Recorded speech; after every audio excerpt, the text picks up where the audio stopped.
चलो यार atomic structure start करते हैं आज। दिख रहा है तुम लोगों को कि बीच में कैमरा आ जा रहा है, या कैमरा में ही देख रही हो? अच्छा कैमरा में ही देख रही हो क्या? चलो और हर्ष बैठे। बढ़िया पढ़ाई हो रहा है क्या? आईपीएल चल रहा है नहीं ना? आईपीएल कितने लोग देखते हैं? तो बस, और बाकी तुम लोग क्या आईपीएल देखती हो? कौन सा टीम का सपोर्टर? किसका? सीएसके। वाह यार मैं भी सीएसके। वाह, सीएसके जीतने पर भी पार्टी होगा। जो भी सीएसके सपोर्टर होगा, सीएसके जीतेगा उस दिन पार्टी होगा। और तुम्हारा हर्ष? सीएसके। वाह यार, ऐसा तो नहीं पार्टी लेने के चक्कर में सब सीएसके बोल रहे हैं? भाई तुम लोग बड़ा तेज हो। चलो स्टार्ट करते हैं। तुम लोग यार 6 महीना हो गया ना, 6 महीने से तुम लोग यार ऐसे ही, हम लोग भी कब से इंतज़ार कर रहे हैं यार, तुम लोग आओगे आंखों के सामने पढ़ाएंगे। चलो यार एटॉमिक स्ट्रक्चर, ऐसे चैप्टर के नाम से पता चल रहा होगा तुम लोगों को एटॉमिक स्ट्रक्चर में पढ़ना क्या है। हमें क्या पढ़ना है एटॉमिक स्ट्रक्चर में? हमें एटम का स्ट्रक्चर, इतना इंग्लिश तो आता ही है सबको। एटम का स्ट्रक्चर पढ़ना है। तो एटम के स्ट्रक्चर में क्या क्या होता है? क्या एटम बस गोल सा होता है, या उस गोल सा के अंदर भी कुछ कुछ होता है? हाँ, इलेक्ट्रॉन, प्रोटॉन और न्यूट्रॉन। हो गया यार एटम का स्ट्रक्चर। अब इसमें क्या पढ़ना है? कुछ आइडिया तुम लोगों को? तुम लोग कोई कुछ पढ़ के आए हो क्या एटॉमिक स्ट्रक्चर? कोई ब्रीफ आइडिया किसी को? हम लोग को देखो यार, सबसे पहले हम लोग को क्या पढ़ना है एटम के स्ट्रक्चर में? एक तो यार ये एटम होता है जो कि ऑलरेडी आप लोग को बताए हुए हैं। एटम के बीच में क्या होता है? सेंटर पे न्यूक्लियस होता है, और इस न्यूक्लियस के अंदर क्या क्या होता है? प्रोटॉन एंड न्यूट्रॉन होता है। और इस न्यूक्लियस के चारों ओर क्या है? हाँ, ये जो गोल गोल दिख रहा है ये क्या होता है? शेल्स होता है। शेल्स या इसी को ऑर्बिट कहा जाता है। और इसी के अंदर क्या रहता है? अच्छा एक और नाम होता है शेल्स, ऑर्बिट या एनर्जी लेवल्स, ये भी इसका नाम होता है, एनर्जी लेवल्स। और इसी के अंदर क्या रहता है? इलेक्ट्रॉन रहता है। तो ये सब चीज़ तो ऑलरेडी पता है। तो इस तरह से एटम के अंदर 3 मेन फंडामेंटल पार्टिकल पाया जाता है। कौन कौन सा? Electron, proton and neutron. जिसमें से इलेक्ट्रॉन जो है वो न्यूक्लियस के चारों ओर सेल्स में या ऑर्बिट्स में रिवॉल्व करते हैं। प्रोटॉन और न्यूट्रॉन कहाँ होता है? इस न्यूक्लियस के अंदर। आवाज़ आ रही पीछे तक? आवाज़ आ रही है? और तेज बोलना होगा। आ रही है ना? तब ठीक है यार। हाँ तो प्रोटॉन और न्यूट्रॉन इस न्यूक्लियस के अंदर होता है, छोटे से न्यूक्लियस के अंदर होता है। यदि मैं इस न्यूक्लियस को फील करना चाहूँ, इमेजिन करना चाहूँ कि न्यूक्लियस कितना का साइज़ क्या होता है इस पूरे एटम के रेस्पेक्ट में, तो इसको तुम लोग जस्ट इस तरह से इमेजिन कर सकते हो कि एक क्रिकेट का ग्राउंड है। उस क्रिकेट के ग्राउंड में एक छोटा सा जो बॉल होता है, ठीक है, क्रिकेट का जो बॉल होता है उसका जो साइज़ होगा उतना छोटा होता है एक न्यूक्लियस का, मतलब जो साइज़ होगा with respect to that size of atom. यानी एटम के साइज़ का रेस्पेक्ट में न्यूक्लियस का साइज़ कितना छोटा होता है तुम इमेजिन कर सकते हो। और उसी छोटे से न्यूक्लियस के अंदर क्या क्या प्रेजेंट रहता है? Proton and neutron. और किसी भी न्यूट्रल एटम में number of electron, number of proton बराबर होता है। मान ले किसी एटम के पास 10 प्रोटॉन या 10 इलेक्ट्रॉन है, तो 10 इलेक्ट्रॉन तो इसका चारों ओर होगा, डिफरेंट सेल्स में होगा। लेकिन जो 10 के 10 प्रोटॉन से वो कहाँ होंगे? न्यूक्लियस के अंदर होंगे। तो अब प्रोटॉन के साथ साथ फिर न्यूट्रॉन्स भी इसके अंदर ही आएगा। मतलब ये छोटे से न्यूक्लियस के अंदर इतना सारा प्रोटॉन और इतना सारा न्यूट्रॉन को इसको एकोमोडेट करना है। तो समझ सकते हो कि ये वाला जो न्यूक्लियस होगा कितना कॉम्पैक्ट और कितना हार्ड होगा, डेंस कितना ज़्यादा होगा। इसीलिए बोला जाता है कि न्यूक्लियस क्या होता है? बहुत ही कॉम्पैक्ट, हार्ड एंड डेंस होता है। समझ रहे हो ना? डेंस का मतलब एकदम भारी भारी सा होता है, ठीक है ना? ये मतलब है इसका। तो ये तो हो गया यार बेसिक, मतलब एक आइडिया एटम के अंदर इलेक्ट्रॉन, प्रोटॉन, न्यूट्रॉन आता है, जो कि ऑलरेडी आप लोग जान भी रहे हो। अब हम लोग को जो एक्चुअली एटॉमिक स्ट्रक्चर में पढ़ना है वो तो सबसे पहले हमें जानना है कि इसके अंदर जो इलेक्ट्रॉन, प्रोटॉन और न्यूट्रॉन है उसका डिस्कवरी किस तरह से हुआ। सबसे पहले हमें क्या पढ़ना है? डिस्कवरी के बारे में। इलेक्ट्रॉन का डिस्कवरी, प्रोटॉन का डिस्कवरी एंड न्यूट्रॉन का डिस्कवरी किस तरह से हुआ। तुम लोग आइडिया इलेक्ट्रॉन का डिस्कवरी किसने किया था, कोई बताएगा? जे थॉमसन ने किया था। प्रोटॉन का डिस्कवरी का क्रेडिट किसको जाता है? रूपाली। हाँ सुन रही हो ना? यही खोई हो ना? ऐसा तो नहीं यार अब तक दूसरे दुनिया में? हाँ यही, अभी इस दुनिया में आ जाओ, रियल दुनिया में आ गई हो। विश्वास हो रहा ना यार तुम लोगों को? क्या तन्वी बड़ा हंस रही हो रहा है? प्रोटॉन का डिस्कवरी गोल्डस्टीन, ई गोल्डस्टीन, ई का फुल फॉर्म क्या था हमको भी नहीं पता, बस ई कैपिटल ई गोल्डस्टीन किया था। न्यूक्लियस का डिस्कवरी हाँ रदरफोर्ड ने किया था। अल्फा पार्टिकल स्कैटरिंग एक्सपेरिमेंट सुने नहीं हो तुम लोग? 9th में पढ़ना था यार, पढ़ना था ना, याद आ रहा है? और न्यूट्रॉन का डिस्कवरी जेम्स चैडविक, जो कि रदरफोर्ड का शिष्य था, स्टूडेंट था। ठीक है, तो इलेक्ट्रॉन का डिस्कवरी किसने किया था? जहाँ लिखना होगा मैं बता दूंगा, ठीक है ना? अभी आप लोग बस सुनो, जहाँ से नोट करना होगा मैं बताऊंगा अलग से।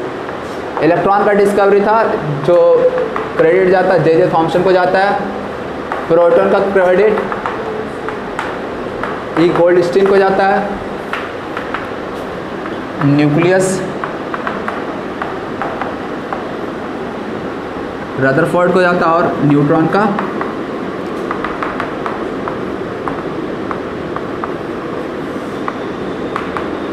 जेम्स चैडविक को जाता है। ठीक है, तो सबसे पहले हम लोग स्टार्ट करेंगे डिस्कवरी ऑफ इलेक्ट्रॉन से। पहले हम लोग जानेंगे इलेक्ट्रॉन का डिस्कवरी आखिर हुआ किस तरह से और किसने किया था? जे थॉम्सन ने। ठीक है, इसके लिए एक डिस्चार्ज ट्यूब, ये इलेक्ट्रॉन का डिस्कवरी था, उसको डिस्चार्ज ट्यूब एक्सपेरिमेंट भी कहा जाता है। क्या कहा जाता है? Discharge tube experiment. क्या होता है डिस्चार्ज ट्यूब एक्सपेरिमेंट? तो सबसे पहले तो यार अपने को जानना होगा डिस्चार्ज ट्यूब के बारे में। ये सब तुम लोग का शायद 9th क्लास में शॉर्ट में था, एम आई राइट? था ना थोड़ा बहुत? एनसीईआरटी में था या फिर एस चंद में था? अच्छा एनसीईआरटी में था। डिस्कवरी ऑफ, अच्छा ये सबको इलेक्ट्रॉन प्रोटॉन और न्यूट्रॉन को ही फंडामेंटल पार्टिकल्स भी कहा जाता है। Fundamental particles of atom. यदि कभी पूछा जाए what are the fundamental particles of atom, क्या बोलोगे? हाँ, electron proton and neutrons are the fundamental particles of atoms. ठीक है, तो सबसे पहले अपने को पढ़ना है डिस्कवरी ऑफ इलेक्ट्रॉन्स। ये इलेक्ट्रॉन्स का सिंबल तुम तो यार जानते ही हो। इसके लिए कौन सा एक्सपेरिमेंट? Discharge tube experiment. सबसे पहले यार डिस्चार्ज ट्यूब क्या होता है ये अपने को जानना पड़ेगा, समझना पड़ेगा। डिस्चार्ज ट्यूब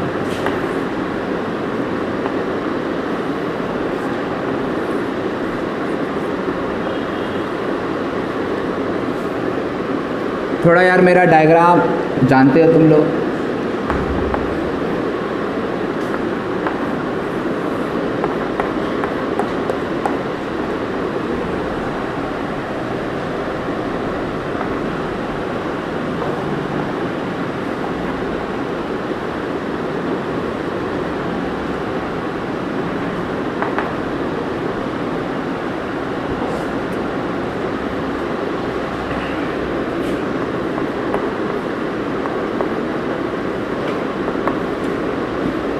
देखो यार, ये जो दिख रहा है ना तुम लोगों को, ये वाला पार्ट, यही है डिस्चार्ज ट्यूब। डिस्चार्ज ट्यूब क्या होता है? जस्ट ट्यूब होता है जो कि बहुत ही हार्ड ग्लास से बना होता है, बहुत ही हार्ड ग्लास होता है। यहाँ से जो हम लोग टेम्परेचर, हम लोग का जो घर में टेम्परेचर आता है कितना पोटेंशियल पे आता है? पोटेंशियल डिफरेंस क्या रहता है घर का? वोल्ट 220 वोल्ट, 220 वोल्ट रहता है जो हमारे घर में पावर सप्लाई हो रहा है। यहाँ पे जो पावर सप्लाई किया जाता है वो 10,000 वोल्ट के अंडर किया जाता है। तो 10,000 वोल्ट कितना हाई टेम्परेचर होता है तुम लोग सोच सकते हो। और इस 10,000 वोल्ट के को बर्दाश्त करना चाहिए ये वाला ट्यूब। ये जो ट्यूब लिया जा रहा है कांच का, ग्लास का, बहुत ही हार्ड ग्लास होता है। ये जो हार्ड ग्लास लिया गया जिसको डिस्चार्ज ट्यूब, ये 10,000 वोल्ट को बर्दाश्त करना चाहिए। तो इसीलिए तुम लोग समझ सकते हो कि ये कितना हार्ड ग्लास मतलब रहता होगा इसमें यूज़। ठीक है, इसके बाद फिर इसमें क्या दिख रहा है तुम लोगों को? ये वैक्यूम पंप है। क्या ये? Vacuum pump. वैक्यूम पंप का काम क्या होता है? वैक्यूम पंप का काम क्या होता है? वैक्यूम क्रिएट करना। वैक्यूम पंप का काम क्या होगा? वैक्यूम क्रिएट करना। वैक्यूम किसे कहते हैं? जहाँ कोई एयर ना हो, जहाँ कोई एयर नहीं होता उसे हम वैक्यूम कह देते हैं। जैसे स्पेस में मान लो जहाँ एयर नहीं है तो मैं बोल क्या सकता हूँ कि स्पेस इज वैक्यूम, मतलब स्पेस में कोई एयर नहीं है। ठीक है। तो इसलिए यहाँ पे गैस जो अंदर भरा पड़ा होगा उस गैस को बाहर निकालने के लिए हम लोग वैक्यूम पंप का यूज़ करते हैं। या फिर हम लोग ऐसा भी कर सकते हैं, यदि गैस को अंदर से बाहर निकाल रहे हैं तो अंदर का प्रेशर क्या हो जाएगा, प्रेशर पे क्या इफेक्ट पड़ेगा, प्रेशर अंदर का ज़्यादा होगा या कम होगा, अंदर का प्रेशर ज़्यादा होगा या कम यदि अंदर का गैस को बाहर कर दिए तो। ऐसा समझो यार, पहले मान लो हम बहुत सारा गैस अंदर भर दिए, यदि बहुत सारा गैस है अंदर तो प्रेशर अंदर का ज़्यादा या कम, ज़्यादा होगा। यदि गैस बहुत सारा भरा हुआ है, बहुत सारा हम गैस डाल दिए, प्रेशर बढ़ जाएगा। लेकिन यदि गैस को हम कम करना स्टार्ट कर दिए तो जैसे जैसे अंदर का गैस को बाहर करते जाएंगे तो अंदर प्रेशर क्या होता जाएगा, कम होता जाएगा। ये चीज़ सभी को समझ आ रहा है ना। तो हम लोग वैक्यूम पंप बस इसलिए यूज़ करते हैं ताकि यहाँ का गैस को बाहर निकाला जाए, मतलब अंदर का प्रेशर को कम करने के लिए हम लोग वैक्यूम पंप यूज़ करते हैं। अब अंदर को के प्रेशर को कम करने की क्या ज़रूरत है, ये एक सवाल उठता है। तो देखो जनरली एयर जो होता है, एयर क्या पढ़ते हो तुम लोग, गुड कंडक्टर और bad conductor of electricity. Air is a good conductor of electricity और bad conductor of electricity, poor conductor of electricity. Poor होता है। एयर क्या इलेक्ट्रिसिटी कंडक्ट करता है, नहीं करता यार। इलेक्ट्रिसिटी कंडक्ट करता है, मान लो वहाँ वायर डाले हो और वो यदि एयर कंडक्टिंग होता तो क्या होता है, उस वायर से करंट निकलता हुआ सबको एक बार में सुला देता है, यहाँ पे सबको जोर का झटका लगता ना यार, एयर भी कंडक्टिंग होता तो। लेकिन वाटर क्या होता है, कंडक्टिंग होता है। इसलिए कोई वायर को यदि पानी में डालोगे और पानी में कोई खड़ा है, नाच रहा है, तैर रहा है, तो क्या होगा सब मोशन समझ सकते हो, ठीक है, डांस करने लगेगा पानी में ही। तो इसलिए यहाँ पे एयर की यदि मैं बात करूँ तो एयर क्या होता है generally, poor conductor of electricity, मतलब एयर में इलेक्ट्रिसिटी कंडक्ट नहीं होता है। लेकिन यदि एयर का प्रेशर बहुत ही कम कर दिया जाए, कंडीशन यहाँ पे लगाया जा रहा है, एयर का प्रेशर को बहुत ही कम कर दिया जाए। एयर का प्रेशर को कम कर दिया जाए मतलब यहाँ पे जो गैस के पार्टिकल्स होंगे उसको एकदम निकाल दिया गया है। मान लो यहाँ पे 1 लाख पार्टिकल्स ऑफ एयर थे पहले, मान लिया पहले 1 लाख पार्टिकल्स ऑफ एयर थे, तो ऐसे में ये एयर नॉन कंडक्टिंग हो जाएगा। एयर क्या होगा, नॉन कंडक्टिंग हो जाएगा। लेकिन जैसे यहाँ मान लो 1 लाख एयर पार्टिकल से हमने 100 एयर पार्टिकल्स अंदर कर दिया, यदि केवल 100 एयर पार्टिकल्स कर दिए तो ऐसे में एयर अब कंडक्टिंग हो जाएगा। और यहाँ का यदि पोटेंशियल डिफरेंस भी हम बहुत ज़्यादा कर दिए, मतलब यहाँ का एयर पार्टिकल्स कम कर दो, एयर पार्टिकल्स कम कर दो, इसका मतलब मैं बोल सकता हूँ कि प्रेशर को कम कर दो, बोल सकता हूँ कि नहीं। तो यहाँ यदि प्रेशर बहुत ही कम कर दिया जाए और यहाँ का पोटेंशियल डिफरेंस बहुत बढ़ा दिया जाए, लाइक 10,000 वोल्ट, तो ऐसे कंडीशन में ये जो एयर था ना, ये भी कंडक्टिंग हो जाता है, ये भी कंडक्टिंग हो जाएगा। लेकिन कंडीशन है, कंडीशन 2 कंडीशन है। पहला कंडीशन क्या, एयर का प्रेशर कम कर दिया जाए, और दूसरा कंडीशन, दूसरा वोल्टेज यहाँ जो है पोटेंशियल डिफरेंस इसको हाई कर दिया जाए, समझे ना। तो इसलिए under low pressure and high voltage air becomes conducting. अभी लिखना नहीं है, ठीक है ना, जब मैं बोलूंगा तब लिखना तुम लोग को। तो ये तो हो गया यार, हम लोग एयर का मतलब वैक्यूम पंप यूज़ करने का क्या ज़रूरत है, ये मैंने समझाया। ये चीज़ क्लियर है ना। और कंडक्टिंग कोई चीज़ कब होता है, इलेक्ट्रिसिटी का मतलब क्या होता है, इलेक्ट्रिसिटी का जनरल मीनिंग क्या होता है, हाँ, फ्लो ऑफ करंट, और यदि अच्छे से कहे तो फ्लो ऑफ इलेक्ट्रॉन्स, और यदि अच्छे से कहे तो फ्लो ऑफ चार्ज। कोई ज़रूरी नहीं है कि इलेक्ट्रॉन्स का फ्लो तो ही इलेक्ट्रिसिटी कहीं, कोई भी चार्ज पार्टिकल का फ्लो हो रहा है तो हम बोल सकते हैं वहाँ इलेक्ट्रिसिटी फ्लो हो रहा है। मान लो यार किसी सॉल्यूशन में Na+ है और वो Na+ मूव कर रहा है, यदि सोडियम आयन मूव कर रहा है एज अ होल, तो वहाँ पे भी बोलेंगे कि कहाँ इलेक्ट्रिसिटी प्रेजेंट है, वहाँ पे भी इलेक्ट्रिसिटी फ्लो कर रहा है, वहाँ पे भी करंट फ्लो कर रहा है। क्यों, क्योंकि Na+ भी चार्ज पार्टिकल है। इलेक्ट्रॉन भी चार्ज पार्टिकल है, इलेक्ट्रॉन का फ्लो हो, प्रोटॉन का फ्लो हो, सोडियम आयन का फ्लो हो, कोई भी चार्ज पार्टिकल का फ्लो हो रहा है तो हम बोलेंगे कि वहाँ इलेक्ट्रिसिटी फ्लो हो रहा है, वहाँ इलेक्ट्रिसिटी प्रेजेंट है। समझ रहे हो ना तुम लोग?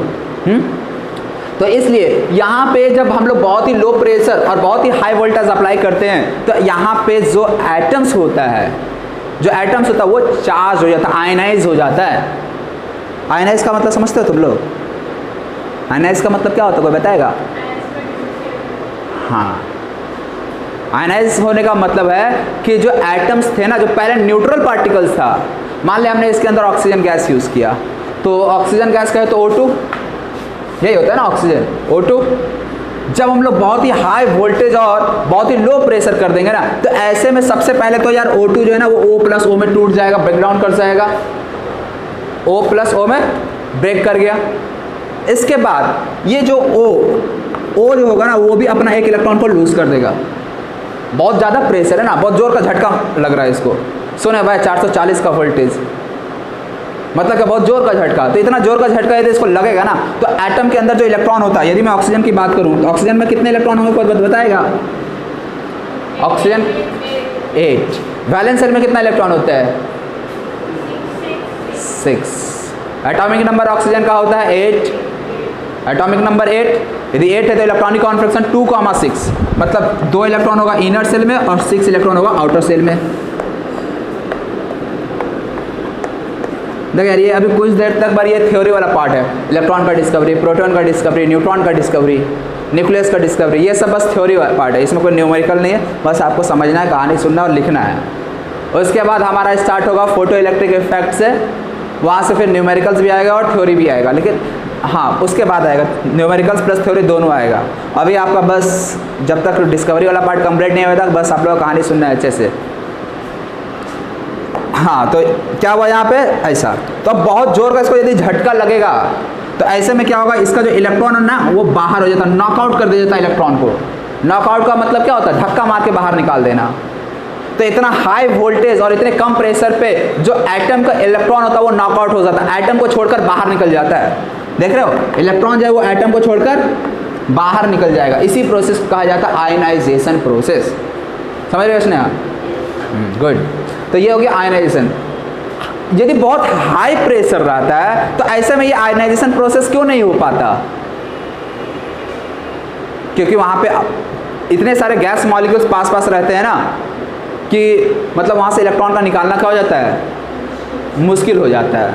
लेकिन यहाँ पे तो अकेला है, हर एक एटम अलग हो चुका है, मॉलिक्यूल के बीच का स्पेस बहुत बढ़ चुका है, तो ऐसे में वहाँ से इलेक्ट्रॉन को निकालना बहुत आसान हो जाता है।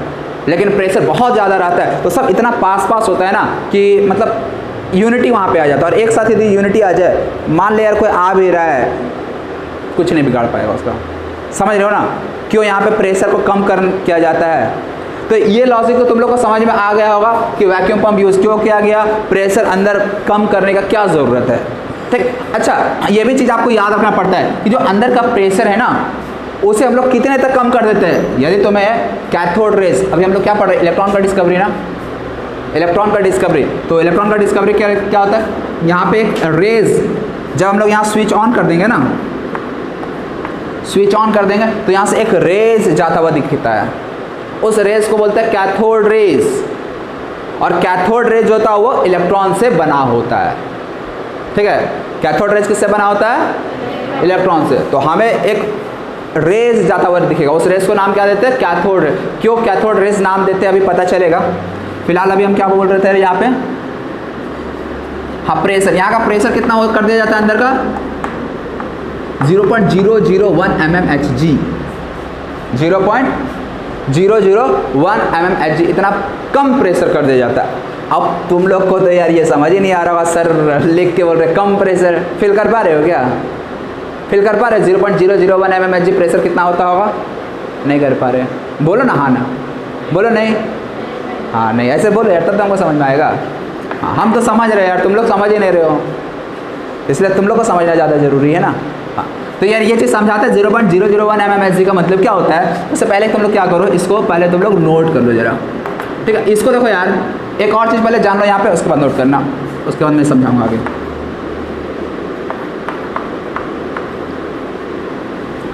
इसको मैंने लिखा कैथोड, इसको मैंने लिखा एनोड। कैथोड और एनोड। कैथोड क्या होता है,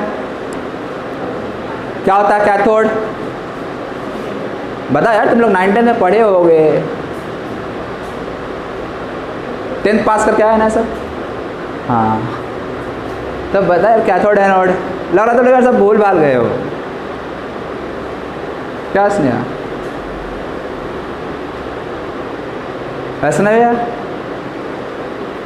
कैथोड क्या होता है? देखो, कोई भी बैटरी के नेगेटिव टर्मिनल से यदि किसी मेटल प्लेट को लगा दिया जाए, मेटल प्लेट, ऐसा नहीं कि प्लास्टिक का प्लेट लगा दिया और उसको हम इलेक्ट्रोड कह देंगे, ठीक है, पता चला इलेक्ट्रिसिटी फ्लो नहीं कर रहा है, ठीक, तो इसलिए जरूरी क्या है, मेटल का प्लेट, मान ले हमने सिंपल मान लेना यार, ग्रेफाइट रॉड होता है ना, पेंसिल, मान ले उसको हमने यहाँ पे इस नेगेटिव टर्मिनल के साथ जोड़ दिया, या फिर कोई आयरन का रॉड लाए, उस आयरन रॉड को यहाँ पे लगा दिए, कॉपर रॉड लाए, कॉपर का रॉड को यहाँ पे लगा, मतलब कोई भी मेटल या मेटल का प्लेट को यदि बैटरी के नेगेटिव टर्मिनल से जोड़ दिया जाए तो उसे नाम दे देते हैं हम लोग cathode.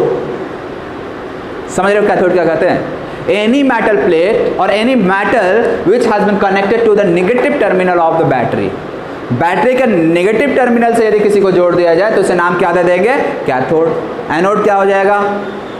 Any metal plate which has been connected to the positive terminal of the battery, किसी मान ले कॉपर प्लेट को ही तुमने यार पॉजिटिव के साथ जोड़ दिया तो उसका नाम अब क्या हो जाएगा?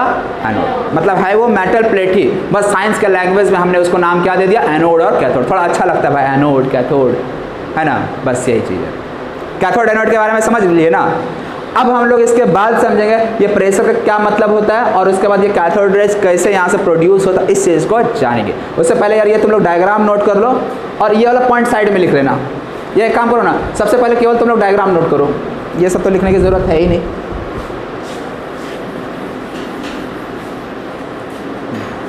ये डायग्राम केवल नोट कर लो और ये सब डाल लो, discovery of electron discharge tube.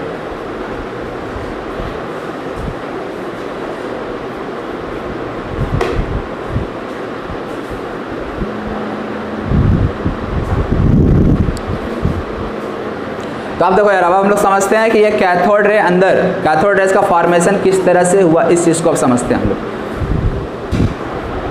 ये चीज़ तुम लोग नोट कर लेना ना, एयर ने कहीं साइड में नोट कर लेना, इसको जस्ट साइड में कहीं जगह होगा तो नोट कर लेना। एयर नॉन कंडक्टिंग होता है एट नॉर्मल प्रेशर, और लो प्रेशर कर देंगे तो ये, और हाई वोल्टेज कर देते तो एयर कंडक्टिंग हो जाता है।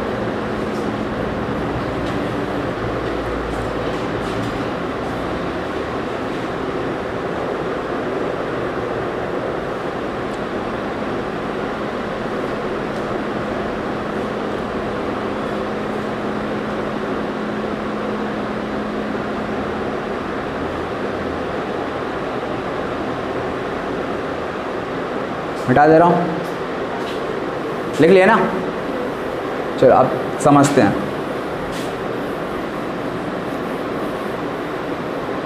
अब हम लोग मान लो इस डिस्चार्ज ट्यूब के अंदर कोई गैस ले लिए, मान लेते हैं oxygen gas, nitrogen gas, hydrogen gas, जो लेना है ले सकते हो। तो मान ले यार मैंने ऑक्सीजन गैस लिया, ठीक है। जैसी ऑक्सीजन गैस लिए, याद रखिएगा प्रेशर को बहुत कम कर देना, प्रेशर 0.001 mm। अच्छा ये चीज़ समझाना था ना। बैरोमीटर के बारे में शायद तुम लोग को पहले भी हम बता चुके हैं। बैरोमीटर क्या होता है? एक इन्वर्टेड यूट्यूब इस डिवाइस के अंदर डाल देते हैं, ठीक है।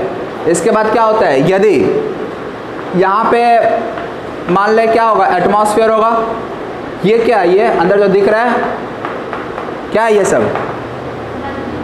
हाँ ये मर्क्यूरी है, पानी नहीं समझना, क्या है? मर्क्यूरी, Hg है। यदि यहाँ पे एयर या एटमॉस्फेयर है तो ऐसे में क्या होगा, ये एटमॉस्फेयर इस पर प्रेशर लगाएगा। यदि एटमॉस्फेयर प्रेशर लगाएगा तो ये जो मर्क्यूरी था इसका लेवल इस ट्यूब के अंदर राइज करेगा, करेगा ना राइज। तो ये जो मर्क्यूरी अंदर दिख रहा था ये कुछ ऊपर तक जाएगा, और ये पाया गया कि जो नॉर्मल एटमॉस्फेयर है, ठीक है, यदि नॉर्मल एटमॉस्फेयर में हम इस सिस्टम को, इस सेटअप को ले जाकर रख देते हैं, मान लिया हम यहीं पे ले जाकर रख दिए, तो इसका जो लेवल राइज करता है ना, वो हाइट को मेज़र किया गया, और ये जो हाइट मेज़र करके जो बताया गया वो कितना है बता सकते हो? नॉर्मल एटमॉस्फेयर के केस में 76 mm, 76 ATM नहीं, ये हाइट जो मेज़र किया गया ये है 76 सेंटीमीटर, और इसके साथ हम HG लिखते हैं। ये हाइट को कितना बताएंगे? ये जो पाया गया ये कितना हाइट देखा गया? 76 सेंटीमीटर। यदि mm के टर्म्स में हम बात करें, मिलीमीटर के टर्म्स में बात करें, कितना हो जाएगा ये? 1 सेंटीमीटर में कितना मिलीमीटर होता है? 1 सेंटीमीटर में कितना मिलीमीटर होता है? 10 मिलीमीटर होता है। यार तुम लोग स्केल नहीं देखे हो? छोटा वाला स्केल 15 सेंटीमीटर वाला जो बचपन से यूज़ करते आओ, उसका 15 सेंटीमीटर, 1 सेंटीमीटर में कितना डंडा लगा होता है? 10 डंडा लगा होता है। यानी 1 सेंटीमीटर में कितना मिलीमीटर? 10 मिलीमीटर। वो जो छोटा छोटा डंडा दिखता है ना, वो 1 मिलीमीटर को रिप्रेजेंट करता है। तो यदि मैं mm में बात करूँ तो 76 सेंटीमीटर में 760 mm हो जाएगा। और इसके साथ HG लिखने का क्या इंपॉर्टेंस समझ रहे हो? यदि HG मर्क्यूरी लेते हैं तो ये 76 सेंटीमीटर राइज करेगा।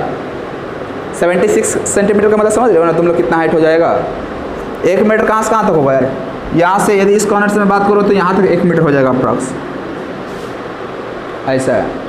ठीक है, तो 76 सेंटीमीटर का मतलब ये देख रहे हो, थोड़ा सा कम या ऑलमोस्ट ये 76 सेंटीमीटर, ये जो विड्थ चौड़ाई जो है बोर्ड का, ठीक है, ये होता है 76। तो इतना हाइट तक पहुँच जाता है। यदि हम लोग HG के जगह पे वाटर ले लेंगे तो क्या हमें 76 सेंटीमीटर ही हाइट ऑब्जर्व होगा? ज़्यादा होगा या कम होगा? तो जरा तुम ही लोग सोचो। मान ली हम ज़्यादा डेंस फ्लूइड ले लेते हैं, डेंस का मतलब कोई भारी फ्लूइड ले लेते हैं, लिक्विड ले लेते हैं, तो भारी के केस में इसमें जो राइज आएगा वो ज़्यादा आएगा या कम आएगा? कम आएगा, कम आएगा। यदि मान लो ये मैं बहुत ही हार्ड हेवी यदि फ्लूइड ले लेते हैं, liquid heavy fluid hard fluid ले लेते हैं, तो ऐसे में इसका हाइट ज़्यादा ऊपर नहीं जा पाएगा। लेकिन कोई हल्का फ्लूइड लिक्विड ले लेते हैं तो ऐसे में क्या होगा? यदि किसी ऐसा फ्लूइड ले लेते हैं, लिक्विड ले लेते हैं जिसका डेंसिटी कम है, तो ऐसे में क्या होगा? इसका हाइट ज़्यादा ऊपर तक जाएगा। समझ रहे हो? इस चीज़ को फील कर रहे हो ना? हल्का है यार तो ऊपर से प्रेशर मारेगा, तुरंत ऊपर फेंक देगा। समझ रहे हो ना ये चीज़? तो इसीलिए मर्क्यूरी और वाटर की यदि मैं बात करूँ, किसका डेंसिटी ज़्यादा होता है? मर्क्यूरी और वाटर में किसका डेंसिटी ज़्यादा होता है? मर्क्यूरी का ज़्यादा होता है, और बहुत ज़्यादा होता है। ज़्यादा ही नहीं, बहुत ज़्यादा, 13.6 होता है ग्राम पर सेंटीमीटर क्यूब में। और वाटर कितना होता है? ओनली 1 ग्राम पर सेंटीमीटर क्यूब। मतलब यदि दोनों का हम सेम वॉल्यूम ले, दोनों का हम सेम वॉल्यूम ले, नहीं दोनों का 1-1 सेंटीमीटर क्यूब ले, मान ले इतना सारा वाटर जो है वो 1 सेंटीमीटर क्यूब के बराबर है। इतना यदि हम वाटर भी ले और इतना ही हम मर्क्यूरी भी ले, तो दोनों का मास में देखो, यदि इतना वाटर ले तो इसका मास केवल कितना देखने को मिलेगा? 1 ग्राम। लेकिन मर्क्यूरी का यदि हम 1 सेंटीमीटर क्यूब का मास देखें तो कितना हो जाएगा? 13.6 ग्राम। समझ रहे हो? दोनों का सेम वॉल्यूम लेने पर दोनों के वेट में, मास में कितना डिफरेंस आ जा रहा है। तो इससे एक आइडिया मिल जाता है डेंसिटी से कि कौन सब्सटेंस कितना हेवी है, भारी है, कौन कितना हल्का है। तो इसलिए यहाँ पे यदि मर्क्यूरी लेंगे तो 76 सेंटीमीटर ओनली ऑब्जर्व होता है। लेकिन यदि हम मर्क्यूरी की जगह वाटर ले लेते हैं तो ऐसे केस में ये मतलब 10 मीटर तक हाइट चला जाता है। कितना तक? 10 मीटर। ये यहाँ से यहाँ भी 10 मीटर नहीं होगा, ये 3-3.5 मीटर होगा ये हाइट। इसलिए बैरोमीटर में हम लोग मर्क्यूरी के वाटर के जगह पे मर्क्यूरी यूज़ करते हैं। यदि वाटर यूज़ करेंगे तो क्या दिक्कतें आएगी? बहुत बड़ा सेटअप हमें चाहिए होगा। समझ, 10 मीटर यदि चला जाएगा हाइट तो उसके लिए सेटअप भी तो बड़ा चाहिए होगा। मर्क्यूरी में अपना छोटा सेटअप में हो जाता है। और भी बहुत सारे रीज़न है। ठीक है, ये एक रीज़न बता दिया तुम लोगों को। तो अब तुम लोग को यार इतना तो आइडिया मिल गया कि यार ये जो है 76 सेंटीमीटर है, या फिर मैं बोल सकता हूँ ये 760 mmHg है। अब यहाँ पे डिस्चार्ज ट्यूब के अंदर का प्रेशर को कितना कर दिया? क्या 1 mm किया गया है? नहीं, प्रेशर 1 mm से भी बहुत कम है ये। इसको मैं क्या कितना लिख सकता हूँ? 1/1000 mm लिख सकता हूँ ना, 0.001 को, मतलब 1000 mm का एक हिस्सा। कितना कम होगा सोच सकते हो यार? 1000 का एक हिस्सा, इतना प्रेशर कम। यानी 1 mm की हम बात करें तो 1 mm कितना होगा? मतलब इमेजिन, और उसका भी 0.001 mm है, हमको जाना है अंदर, यानी कितना प्रेशर कम कर दिया होगा, जरा सोच लो तुम लोग।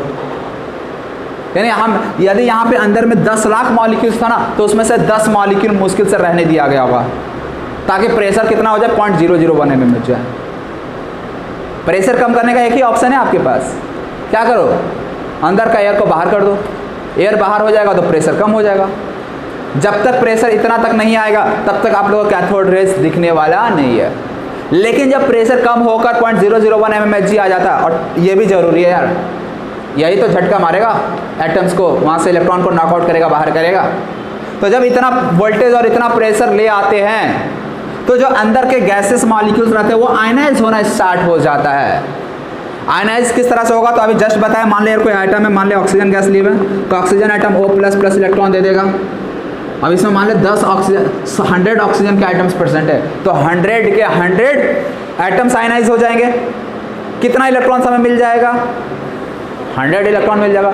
एक ऑक्सीजन आइटम से 1 इलेक्ट्रॉन आयनाइज हो रहा है, तो 100 से कितना होगा, 100 होगा। तो वो 100 इलेक्ट्रॉन्स, अब तुम लोग मुझे बताओ, वो इसकी ओर मूव करेगा या लेफ्ट में मूव करेगा, राइट या लेफ्ट, किधर जाएगा, राइट एनोड की ओर जाएगा, समझ रहे हो ना। तो जो इलेक्ट्रॉन्स यहाँ से निकल रहा है वो जाएगा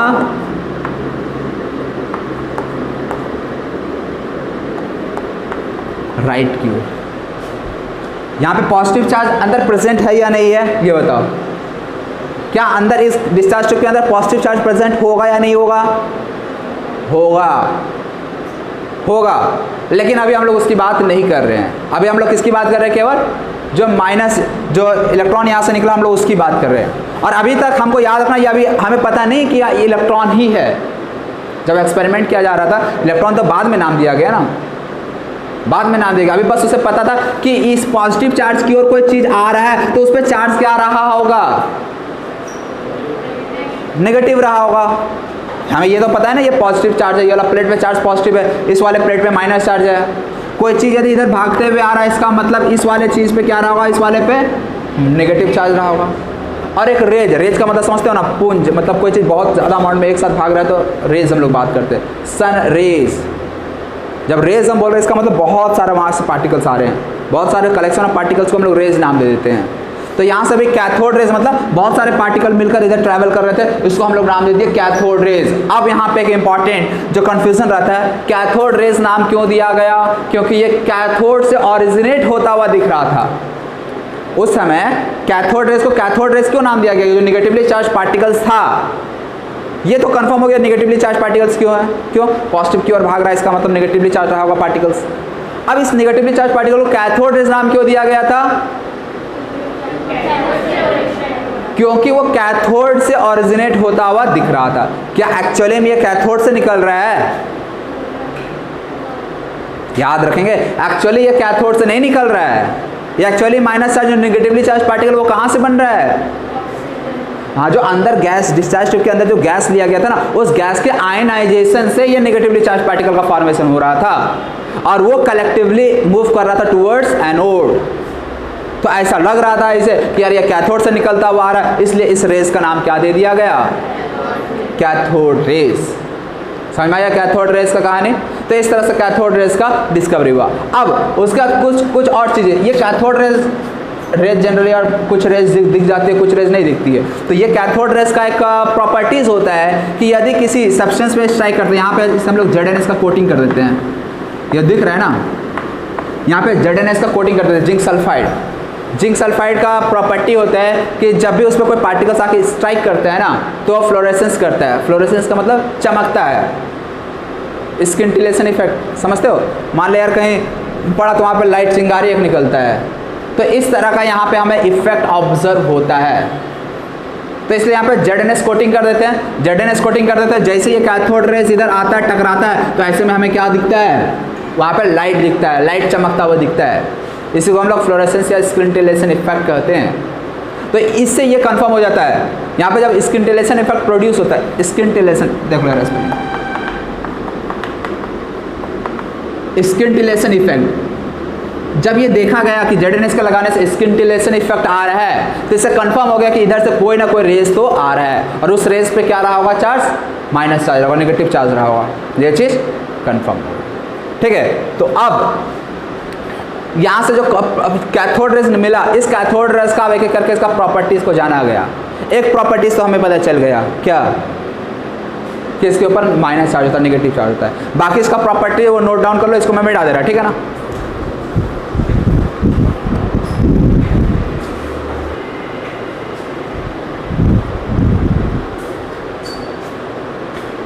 चलिए प्रॉपर्टीज एक एक करके प्रॉपर्टीज देख लेते हैं। फर्स्ट प्रॉपर्टीज क्या है, दे travel in straight line. Straight line में ट्रैवल करने का मतलब समझ रहे हो यार, जैसे सनलाइट स्ट्रेट लाइन में ट्रैवल करता है। ये कैसे हम लोग प्रूफ करते हैं कि सनलाइट स्ट्रेट लाइन में ट्रैवल करता है? कैसे प्रूफ करेंगे कि स्ट्रेट लाइन में ट्रैवल करता है लाइट?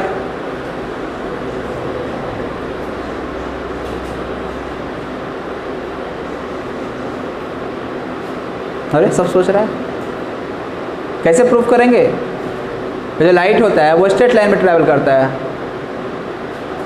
मान ले यार यहाँ पे लाइट का कोई सोर्स है, ठीक है ना, यहाँ पे क्या है, कोई लाइट का सोर्स है, ऐसे किसी ऑब्जेक्ट को इसके सामने रख दे, ये ओ है, ओ फॉर ऑब्जेक्ट।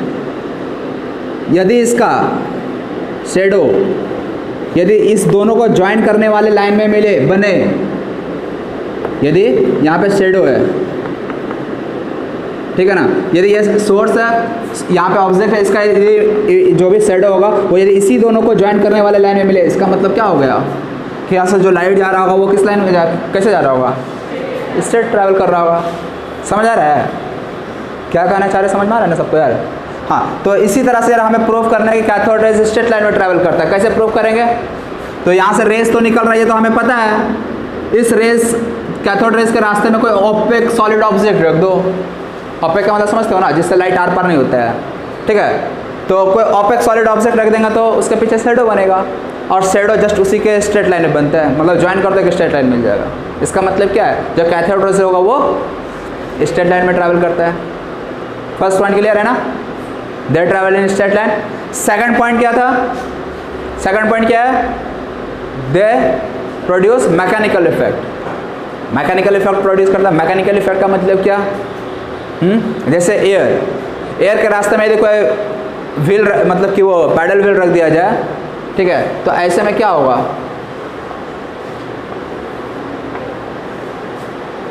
मान लो यार यदि हम एयर को इधर से भेजें तो क्या होगा? गोल गोल घूमने लगेगा ना। इसका मतलब क्या है? मैकेनिकल इफेक्ट प्रोड्यूस कर रहा है। मैकेनिकल इफेक्ट का मतलब जहाँ मूवमेंट हो, यानी यदि इसके कारण मूवमेंट हो रहा है तो हम बोलेंगे कि वो मैकेनिकल इफेक्ट प्रोड्यूस कर सकता है। यदि किसी कारण कोई मूवमेंट नहीं हो रहा है, जैसे लाइट आ रहा है, क्या लाइट से हम कोई पैडल व्हील को रोटेट कर सकते हैं? नहीं कर सकते हैं। मतलब लाइट का क्या कोई मैकेनिकल इफेक्ट होगा? नहीं होगा। क्लियर है ना? क्लियर है। लेकिन जब हम लोग कैथोड रेज के रास्ते में ये इस तरह का कोई पैडल व्हील रखते हैं तो इस पैडल व्हील को ये रोटेट कर देता है। इसका मतलब क्या हुआ? Cathode rays mechanical effect produce कर सकता है। और उससे भी जो इंपॉर्टेंट बात है वो ये कि ये जो कैथोड रेज है वो पार्टिकल से मिलकर बना होगा। पार्टिकल से मिलकर बना होगा तभी तो यार रोटेट कर पा रहा है। यदि पार्टिकल से मिलकर नहीं बना होगा तो क्या रोटेट कर पाएगा? नहीं। जैसे लाइट, क्या लाइट रोटेट कर पाएगा इसको? नहीं। कोई भी रेडिएशन जो होता है वो रेडिएशन रोटेट कर पाएगा? नहीं कर पाएगा रोटेट। केवल जो पार्टिकल से मिलकर बना हुआ वही रोटेट कर सकता है। तो इससे तो यार ये भी कंफर्म हो गया जो कैथोड रेज हम लोग बात कर रहे हैं, ये कैथोड रेज एक्चुअली पार्टिकल से मिलकर बना हुआ है और इसका मास और वेलोसिटी भी कुछ ना कुछ होगा। समझ में आ रहा? ये था कौन सा point? Second point. Third point क्या है?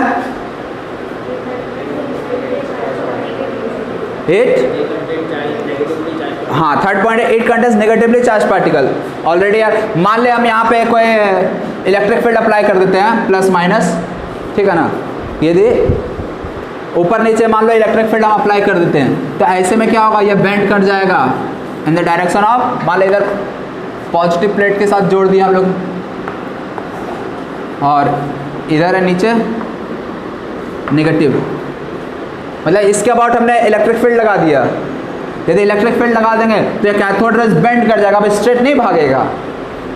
यदि कोई भी फील्ड ना लगाया जाए तो ये स्ट्रेट जा रहा था, लेकिन जैसे इसका क्रॉस यदि हम मान लो इलेक्ट्रिक फील्ड लगा दिए, प्लस माइनस चार्ज लिया है, तो ऐसे में क्या होगा? ये बेंड कर जाएगा towards which hand? Positive negative? इधर एंड मतलब कि ये बेंड कर गया, इससे कंफर्म हो गया कि इस पे कौन सा चार्ज होता है, नेगेटिव। मान लीजिए यदि न्यूट्रल होता तो ऐसे में क्या होता, सीधा निकल जाता। यदि ये पॉजिटिवली चार्ज होता तो ऐसे में क्या होता, नेगेटिव की ओर बेंड कर जाता। समझ रहे हो? तो इसका डिफ्लेक्शन से हमें पता चल गया कि जो कैथोड रेज होता है उस पर कौन सा चार्ज होता है, नेगेटिव चार्ज होता है। 3 पॉइंट क्या, फर्स्ट पॉइंट क्या था, दे travel in straight line. Second point क्या था, produce mechanic effect which confirms that cathode rays consist of particles which has mass and velocity. Third point क्या है, cathode rays consist of negatively charged particles. ये कैसे proof होता है, because this gets deflected towards positive terminal of electric field. Electric field का जो positive terminal होगा उसकी ओर बेंड कर जा रहा है। ऐसे ये पता चल जा रहा है कि कैथोड रेज पर नेगेटिवली चार्ज होता है। फोर्थ पॉइंट क्या है, हाँ ये थोड़ा इंपॉर्टेंट है, ratio of charge to mass is fixed for any gases. ये लिखा गया ना, मतलब तुम इस डिस्चार्ज ट्यूब के अंदर कोई भी गैसेस लो, जो चार्ज टू मास रेशियो होता है, चार्ज टू मास रेशियो ये फिक्स्ड होता है, कांस्टेंट होता है फॉर एनी गैसेस। इसका मतलब क्या, जरा समझना, ठीक है। मान ले Q का मतलब चार्ज, हमने अंदर ऑक्सीजन आइटम लिया, नाइट्रोजन आइटम लिया, हाइड्रोजन आइटम लिया। 3 आइटम को लेकर समझा रहा हूं मैं तुम लोगों को, हाइड्रोजन, ऑक्सीजन, नाइट्रोजन। हाइड्रोजन यदि आयनाइज होगा तो किस तरह से आयनाइज होगा, और प्लस इलेक्ट्रॉन, ई माइनस का होता है इलेक्ट्रॉन। ऑक्सीजन आयनाइज होगा तो किस तरह से होगा, ठीक है। नाइट्रोजन आयनाइज होगा तो किस तरह से होगा, यही होगा ना। अब इस तरह से कोई भी तुम मान लो हाइड्रोजन गैस लियो तो ये वाला इलेक्ट्रॉन, हाइड्रोजन से इलेक्ट्रॉन आएगा निकल कर केवल। यदि तुम ऑक्सीजन लियो तो कहाँ से इलेक्ट्रॉन निकल कर आएगा, केवल ऑक्सीजन से इलेक्ट्रॉन निकल कर आएगा। नाइट्रोजन लियो तो कहाँ से इलेक्ट्रॉन निकल कर आएगा, नाइट्रोजन से निकल कर आएगा। तुम लोग ऐसा भी सोच सकते हो कुछ लोग, यार कि नाइट्रोजन से एक ही इलेक्ट्रॉन क्यों निकलेगा, 2 क्यों नहीं निकल सकता है। ऑक्सीजन से एक ही निकल रहा है, 2 क्यों नहीं निकल सकता है, निकल सकता है यार, 2 भी निकल सकता है, 3 भी निकल सकता है ऑक्सीजन से।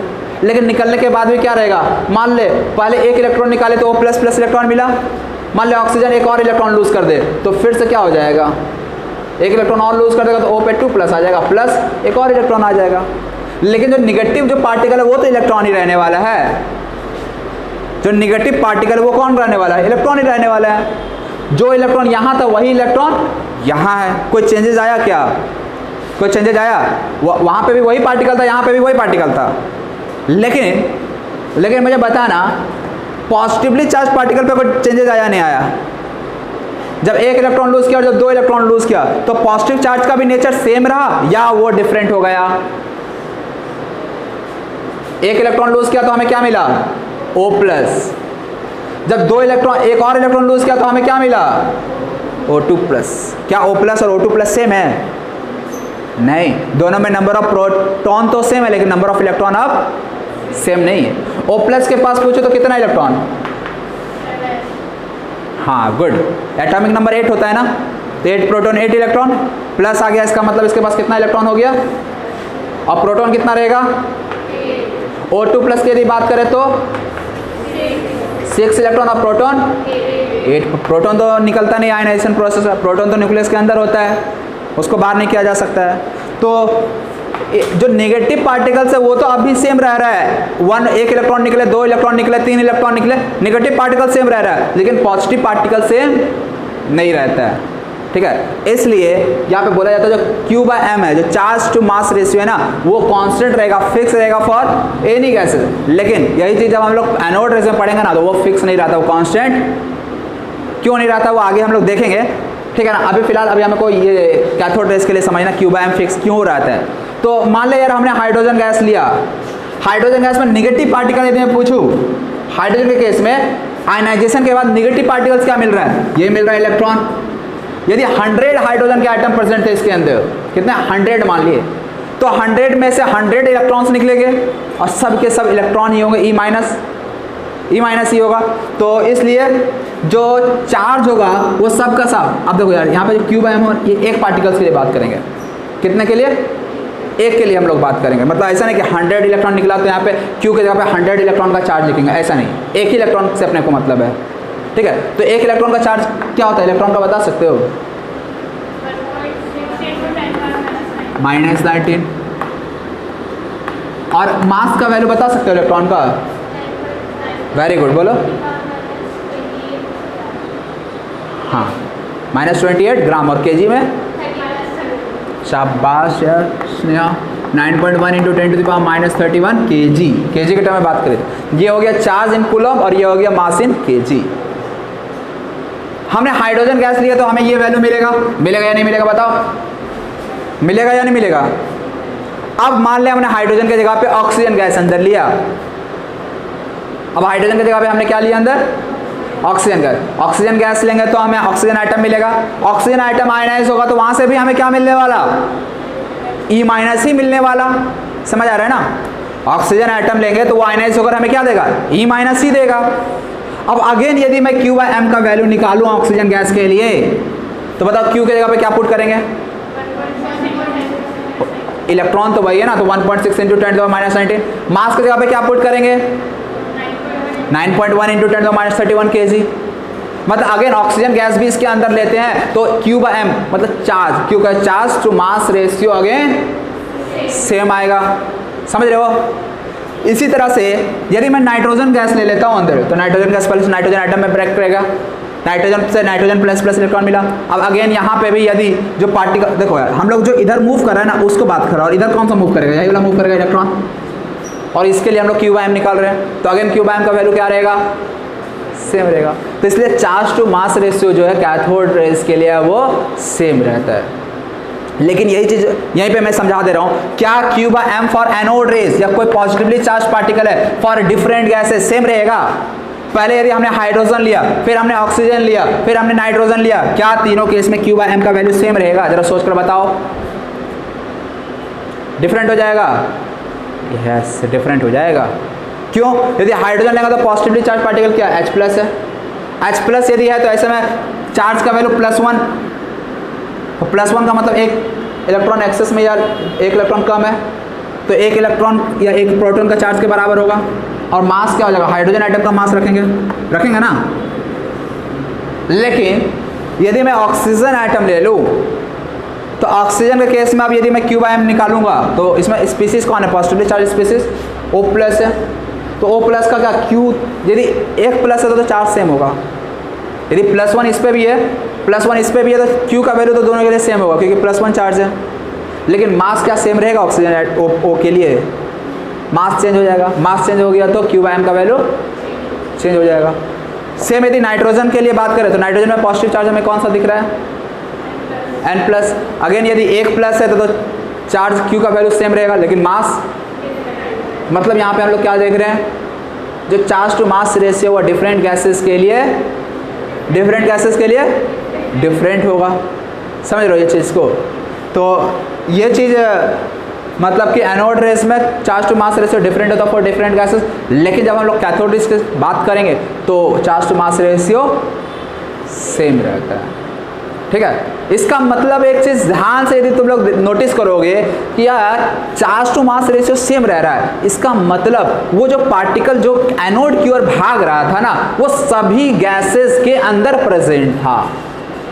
फिर से सोचो यार जरा, इससे रिलेट करते हुए सोचना, हाइड्रोजन लिया, ऑक्सीजन लिया, नाइट्रोजन लिया, हम कोई भी गैस ले रहे हैं लेकिन वो वाला Q/m का वैल्यू सेम आ रहा है। इसका मतलब निगेटिव वाला पार्टिकल जो है ना वो सब में रहा होगा। सोच पा रहे हो इस चीज को? Q का वैल्यू भी सेम आ रहा है, M का वैल्यू भी सेम आ रहा है, charge to mass ratio same आ रहा है। इसका मतलब वो हाइड्रोजन गैस लिए थे उससे भी वो पार्टिकल निकला होगा, ऑक्सीजन लिए थे उससे भी निकला होगा, तभी तो उसका Q और M सेम आ रहा है, मतलब charge to mass ratio same आ रहा है, फिक्स आ रहा है। नाइट्रोजन लिए उसके भी अंदर ये वाला वही पार्टिकल रहा होगा जो ऊपर रहा था, तभी तो इसका भी Q/m वैल्यू सेम रहा होगा। इससे ये चीज कंफर्म हो गया कि जो नेगेटिव पार्टिकल्स है वो हर एक गैसेस के अंदर प्रेजेंट होता और उसे कह दिया गया एटम का एक फंडामेंटल पार्टिकल्स, और इस फंडामेंटल पार्टिकल्स का नाम दे दिया गया इलेक्ट्रॉन। तो इस तरह से फाइनली बोला गया कि जो कैथोड रेज होता है वो कैथोड रेज बना होता है negatively charge particle called electrons.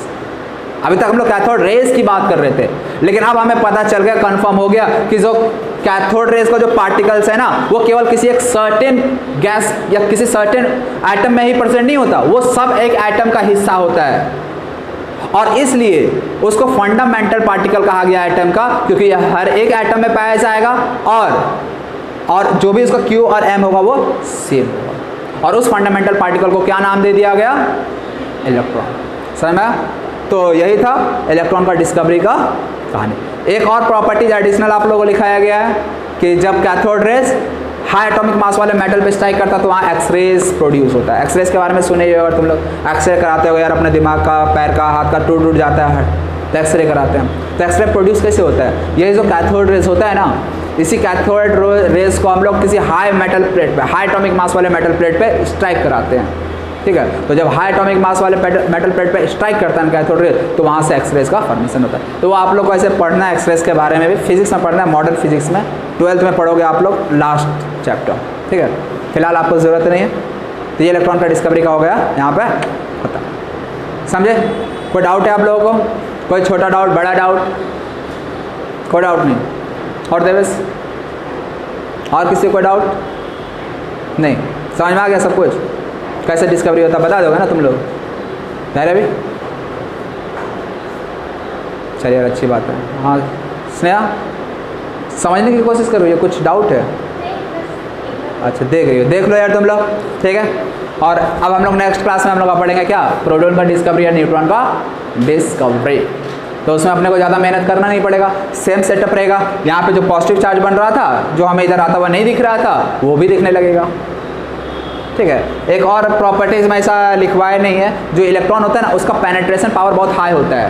यानी यहाँ पे हम लोग एल्युमिनियम प्लेट या जिंक प्लेट भी रखते हैं ना, तो उसको वो पेनेट्रेट कर देता है। पेनेट्रेट का मतलब उसको चीरता हुआ पार कर जाता है, समझे? लेकिन यही जब एनोड रेज अब इधर आता है, तो एनोड रेज इसको पेनेट्रेट नहीं कर पाता है। पेनेट्रेट का मतलब समझ रहे हो ना, पार कर जाएगा। यहाँ पे कैथोड रेज था तो ये पार करके यहाँ पहुँचा, तभी तो यहाँ पे हमें स्किंटिलेशन दिखा। तो उसी समय हमको इधर भी स्किंटिलेशन दिखना था, लेकिन नहीं दिखा। क्यों? क्योंकि जो पॉजिटिव चार्ज इधर आ रहा था ना, पॉजिटिव चार्ज, उसका पेनिट्रेशन पावर कम था, इसलिए वो यहाँ पे नहीं ऑब्जर्व हुआ। लेकिन गोल्डस्टीन नाम का जो साइंटिस्ट था ना, वो क्या किया, जब ये एक्सपेरिमेंट वो कर रहा था तो वो गलती से कचरे के डब्बे से एक प्लेट निकाल लाया एनोड पे। ये कैथोड है ना, कैथोड पे मतलब वो गलती से वो क्या किया, वो जो कचरे के डब्बे से जो प्लेट निकाला ना, उसमें होल्स था, कटा छटा था बीच बीच में। तो टेम्परेरी एक्सपेरिमेंट कराने के लिए उसने यहाँ पे रख दिया।